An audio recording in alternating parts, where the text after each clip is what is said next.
இன்ஸ்டாகிராம்ன்றது ஒரு சமூக வலைத்தளமே தவிர அது ஒரு டேட்டிங் ஆப் கிடையாது. லவ்வாவே தானே அதை யூஸ் பண்றீங்க. கண்டிப்பா சொல்றேன், ஒரு விஷயம் சொல்லிடுறேன். என் மொபைல் இங்க தான் இருக்கு. இப்போ எடுத்து நான் இங்க தரேன். அதே மொபைல் உங்க கொடுங்க. உங்க மொபைல்ல இருக்கிற எல்லா ஆப்பும் இருக்கும். நான் என் மொபைல் தரேன். நான் இதே இடத்துல நான் சொல்றேன். இல்லன்னு நீங்க சொல்லுங்க. நாங்க அட்வான்ஸ்மென்ட்டா இருக்கோம்னு சொல்றது தப்புன்னு சொல்றீங்க. தப்பு இல்லன்னு சொல்றீங்களா? உங்க சிஸ்டரே சொன்ன மாதிரி இப்போ நீங்க சொன்னீங்க இல்லையா, next option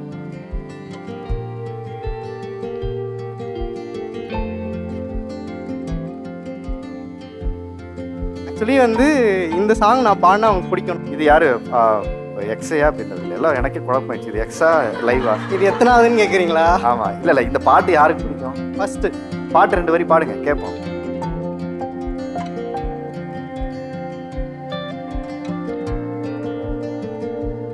love breakup repeat இதுதான் வந்து இவங்க லைஃப்ல நடந்துட்டு இருக்கோம் அப்படின்னு தோணுது சார். காதல்ல அழகே வந்து ஒரு பொறுமை நிதானம் தான். ஒரு சண்டை நடக்குது அப்படின்னா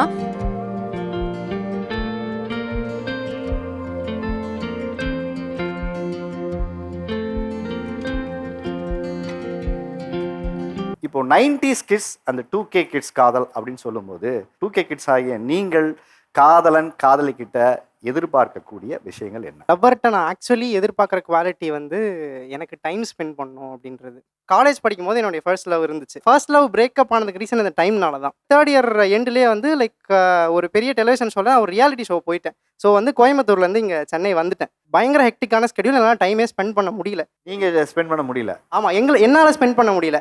இது எப்படி ரீசன் ஆச்சு அப்படின்னா, முதல்ல நான் டைம் ஸ்பெண்ட் பண்ணல அப்படின்ற மாதிரி நான் எப்படி கொஸ்டின் கேட்டனோ அப்படியே அதே கொஸ்டினை என்கிட்ட கேட்டு லைக் ஓகே இது வந்து சரிப்பட்டு வராது அப்படின்ற மாதிரி லைக் என் மேலே ப்ளேம் பண்ணி முடிச்சிட்டேன். செகண்ட் லவ் வந்தப்ப கமிட்மெண்ட் நான் ஸ்டார்டிங்கில் கொடுக்கல. முதல்ல நம்ம பேசுவோம், பேசி நம்ம போட்டுருவோம். ஆமாம், போட்டோ நீ தாண்டி வரக்கூடாது. ஆமாம் அப்படின்னு. இது எப்படின்னா பெஞ்சிங் அப்படின்னு சொல்லுவாங்க எங்களுடைய இதில். ஃபஸ்ட்டு வந்து நான் அவனை பெஞ்சில் உட்கார வச்சு நான் அவனை அசஸ் பண்ணிவிட்டு அந்த எவாலுவேஷனில் நீ பாஸ் ஆகிட்டனா தான் உனக்கு நான் கமிட்மெண்ட் கொடுப்பேன். கமிட்மெண்ட் கொடுத்ததுக்கப்புறம் பட் ஆனால் வந்து there is no going back. ஐடிக்கு மில்டிக்கு ஆள் எடுக்கிற மாதிரி இருக்கு.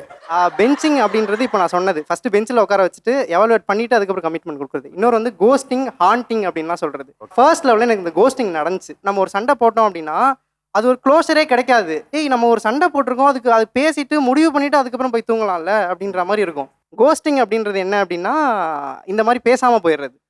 ஹாண்டிங் அப்படின்னா ஒரு வாரம் வந்து பேசாமல் அப்படியே விட்டுட்டு திடீர்னு அடுத்த வாரம் வந்து லவ் பாம்பிங் பண்ணுறது. இது ஒரு புது டேர்ம். லவ் பாம்பிங்னா இந்த லவ் பண்ண ஆரம்பிக்கிற அந்த ஸ்டார்டிங் ஸ்டேஜில் பயங்கரமாக மானே பொன்மானே அப்படின்ற மாதிரிலாம் பேசுவாங்கல்ல, அந்த ஒரு ஃபேஸ் தான் வந்து லவ் பாம்பிங். குணால் அவரை பாட்டு மாதிரி சொல்கிறீங்க. கண்மணி அன்போடு மறுபடியும் ஃபர்ஸ்ட்லேருந்து ஸ்டார்ட் பண்ணுற ஒரு ஃபீல்லேருந்து அப்படி ஒன்று போடுவாங்க டம்முன்னு வந்து. ஆக்சுவலி வந்து இந்த சாங் நான் பாடினா அவங்களுக்கு பிடிக்கும். இது யார் எக்ஸையா அப்படின்றதுல எல்லாம் எனக்கே குழப்பமாயிடுச்சு. இது எக்ஸா லைவா? இது எத்தனாவதுன்னு கேட்குறீங்களா? ஆமாம், இல்லை இந்த பாட்டு யாருக்கு பிடிக்கும்? ஃபர்ஸ்ட் பாட்டு 2 வரி பாடுங்க கேட்போம். உண்டான காயமெங்கும் தன்னாலே ஆறி போன மாயம் என்ன பொன்மானே பொன்மானே, எந்த காயமான போதும் என் மேனி தாங்கிக் கொள்ளும் உந்தன் மேனி தாங்காது செந்தேனே, எந்தன் காதல் என்னவென்று சொல்லாமல் ஏங்க ஏங்க அழுகை வந்தது, எந்தன் சோகம் உன்னை தாக்கும்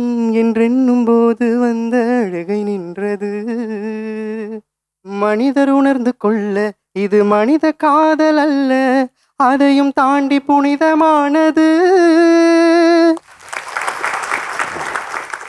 இப்போ என் கேள்வி உங்ககிட்ட என்னன்னா, இவங்க 2K கிட்ஸ் ஒரு லவ் பண்ணுறாங்கல்ல, அதை நீங்கள் எப்படி பார்க்குறீங்க 90s கிட்ஸான்னு கேட்குறேன். எனக்கு ஒரு சென்டென்ஸ் என்ன ஞாபகம் வருது இவங்க பேசும்போதுன்னு பார்த்தா, லவ் பிரேக்கப் ரிப்பீட் இதுதான் வந்து இவங்க லைஃப்ல நடந்துட்டு இருக்கோம் அப்படின்னு தோணுது சார். காதல்ல அழகே வந்து ஒரு பொறுமை நிதானம் தான். ஒரு சண்டை நடக்குது அப்படின்னா அந்த சண்டையில ஒரு 10 நாள் பேசாம இருப்போம். அந்த 10 நாள்ல தான் அவங்கள பத்தி நம்ம இன்னும் நிறைய யோசிப்போம், ஞாபகங்கள்லே வாழ்வோம்.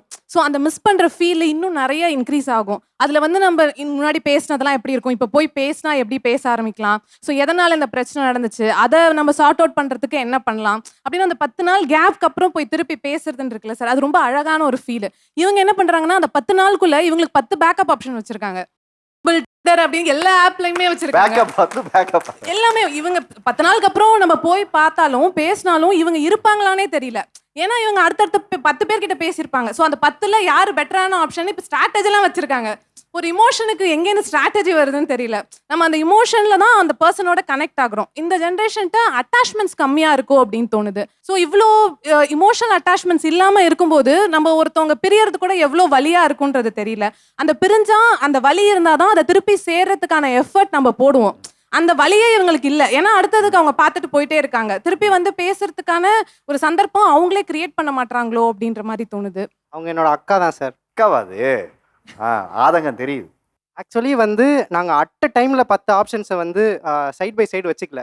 ஒரு ஆப்ஷன் ப்ராப்பராக செட் ஆகலை அப்படின்னா அதுக்கு ஒரு ப்ராப்பர் க்ளோசர் வச்சுட்டு தான் அடுத்த ஆப்ஷன்ஸ் போகிறோம். இங்கே இருக்கவங்க எல்லாருமே இப்போ என்ன ஒரு பாயிண்ட் ஆஃப் வியூவில் பேசினாங்க, நீங்கள் அட் டைமில் 10 ஆப்ஷன் வச்சுருக்கீங்க, ஒன்று இல்லைன்னா இன்னொன்றுன்ற மாதிரி ரெடியாக வச்சுருக்கீங்க அப்படின்ற மாதிரி சொல்கிறாங்க. 10 பேரே லவ் பண்ணுறீங்கன்னு சொல்லலை. நீங்கள் வந்து என்ன பண்ணுறீங்கன்னா பேக்கப் பேசி வச்சுருக்கீங்க. ஓகே நம்ம வந்து நெக்ஸ்ட் இதுக்கு மூவ் ஆகலாம் அப்படிங்கிற மாதிரி எல்லார்கிட்டயுமே பேசி வச்சுருக்காங்க. அது எல்லார்கிட்டையும் பேசினா யாரு அவங்க கூட இருக்கிற ஒரு ஃப்ரெண்ட்ஸ் சர்க்கிளில் இருக்கலாம், circle. நமக்கு வேவ் லென்த் கொஞ்சம் செட் ஆகுற மாதிரி இருக்கலாம். அதுக்குன்னே ஆப்ஸ் எல்லாம் இருக்குது சார். டேட்டிங் ஆப்ஸ் எல்லாம் வந்துருச்சு.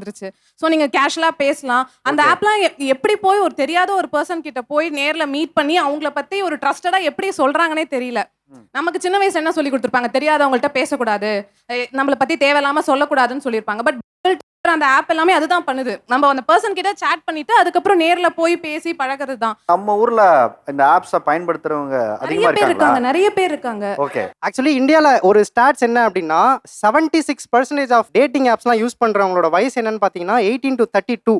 ஸோ இதில் வந்து நாங்கள் மட்டும் கிடையாது, நீங்களும் இருக்கீங்க. இல்ல கண்டிப்பா கிடையாது, கண்டிப்பா கிடையாது. கண்டிப்பா இல்ல. இன்னொன்னு, இப்ப இவங்க சொல்றாங்க இல்லையா, நான் இன்ஸ்டாகிராம் எனக்கு 28 ஆகுது. நான் 4 இயர்ஸா தான் இன்ஸ்டாகிராமே யூஸ் பண்றேன். எனக்கு அதுக்கு முன்னாடி வரைக்கும் இன்ஸ்டாகிராம்னா என்னன்னே தெரியாது. எவ்வளவு வெள்ளந்தியா வாழ்ந்திருக்கீங்க பாருங்க. இன்ஸ்டாகிராம்ன்றது ஒரு சமூக வலைத்தடமே தவிர அது ஒரு டேட்டிங் ஆப் கிடையாது. லவ்வாவே தானே அதை யூஸ் பண்றீங்க. இல்ல. கண்டிப்பா சொல்றேன், ஒரு விஷயம் சொல்லிடுறேன். என் மொபைல் இங்க தான் இருக்கு, இப்ப எடுத்து நான் இங்க தரேன். அதே மொபைல் உங்க கொடுங்க, உங்க மொபைல்ல இருக்கிற எல்லா ஆப்பும் இருக்கும். நான் என் மொபைல் தரேன். இதே இடத்துல நான் சொல்றேன். இல்லன்னு நீங்க சொல்லுங்க. நாங்க அட்வான்ஸ்மெண்டா இருக்கோம்னு சொல்றது தப்புன்னு இல்ல bro, சொல்றீங்க, தப்பு இல்லன்னு சொல்றீங்களா? உங்க சிஸ்டரே சொன்ன மாதிரி இப்ப நீங்க சொன்னீங்க இல்லையா, நெக்ஸ்ட் ஆப்ஷன் காதல்னா என் ஃப்ரெண்டு இங்க இருந்து வருவான். எங்க கோயம்புத்தூர்ல கிரெடிட் கார்டு செக்ஷன்ல ஒர்க் பண்றான் சார். சண்டே ஒரு நாள் லீவ் இருக்கும். அவன் அங்க இருந்து கிளம்பி வருவான். கிளம்பி வந்துட்டு அந்த பொண்ணுகிட்ட பேச மாட்டான், லவ் சொல்லல, 2 இயர்ஸ் சொல்லல. வருவான், சண்டே வந்துட்டு அந்த பொண்ணு கோயிலுக்கு வரும். அந்த பொண்ணை வந்து பார்த்துட்டு திருப்பி அங்க இருந்து கிளம்புவான். இவங்க இன்னைக்கு என்ன பண்றாங்க, ஸ்டேட்டஸ்லயே லவ் பண்றாங்க. ப்ரோ பிடிக்கலையா, நெக்ஸ்ட் இந்த சைடு யாருமே நாங்க இந்த அளவுக்கு சாக்ரிஃபைஸ் பண்ணலன்னு சொல்லல. நாங்க ஒரு ஆப்ஷன் செட் ஆகல அப்படின்னா அடுத்த ஆப்ஷன் மூவ் ஆகுறோம் அப்படின்றதுக்கு தான். இப்ப 80s கிட்ஸ்லாம் எப்படின்னா ஒரு 4 போட்டோவை காட்டிட்டு இந்த 4 போட்டோல ஏதாச்சும் ஒன்று தான் உனக்கு மாப்பிள்ள, இந்த 4 போட்டோல ஏதாச்சும் ஒரு பொண்ணு தான் உன்னுடைய மனைவி அப்படின்ற மாதிரி சொல்லி முடிச்சிட்டாங்க. அப்படியே உங்க சைடு வந்து பார்த்தோம் அப்படின்னா உங்களுக்கு மேட்ரிமோனியல் சைட்ஸ் இருந்துச்சு. அதுல ஒரு 50 ஆப்ஷன்ஸ் பார்த்துட்டு அதுல இருந்து ஷார்ட் லிஸ்ட் பண்ணீங்க.